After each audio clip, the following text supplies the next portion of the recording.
Heart অ্যাটাকের আগাম ৮ সতর্কবার্তা। হার্ট অ্যাটাক হঠাৎ করেই হয় না, শরীর আগেই সতর্ক করে দেয়। কিন্তু আমরা কি শুনি সেই সতর্কবার্তা?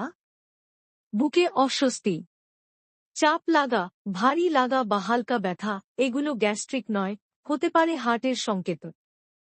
ঘাড় বা কাঁধে হাত রেখে ব্যথায় কুঁকড়ে থাকা, কাঁধ, ঘাড়, চোয়াল বা বাহুতে ব্যথা। হার্টের স্নায়ু এসব অঙ্গে যুক্ত, তাই ব্যথা হলে অবহেলা নয়। শ্বাস নিতে কষ্ট, হাঁপাচ্ছে, সামান্য হাঁটলেও নিঃশ্বাস বন্ধ হয়ে এলে দ্রুত ডাক্তারের কাছে যান। ঠান্ডা ঘরে থেকেও ঘামছে কেউ, শীতল পরিবেশেও অতিরিক্ত ঘাম, এটা হতে পারে হৃদয়ের অতিরিক্ত চাপের ফল। বদহজম বা বমি বমি ভাব, বিশেষ করে নারীরা বুক নয় বরং পেটে এই অস্বস্তি অনুভব করেন।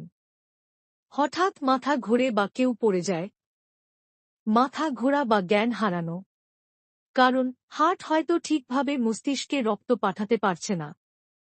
দৈনন্দিন কাজে ক্লান্ত হয়ে পড়া নারী, অকারণ ক্লান্তি ও দুর্বলতা, ছোট কাজেও ক্লান্ত হয়ে পড়লে অবহেলা করবেন না। হার্টবিট মনিটর বা বুকে হাত দিয়ে দ্রুত স্পন্দন অনুভব করা, দ্রুত হৃদস্পন্দন। যদি নিয়মিতভাবে হৃদস্পন্দন বেড়ে যায়, সেটি বিপদের ইঙ্গিত। মনে রাখুন, সময়মতো সতর্ক হওয়াই পারে জীবন বাঁচাতে।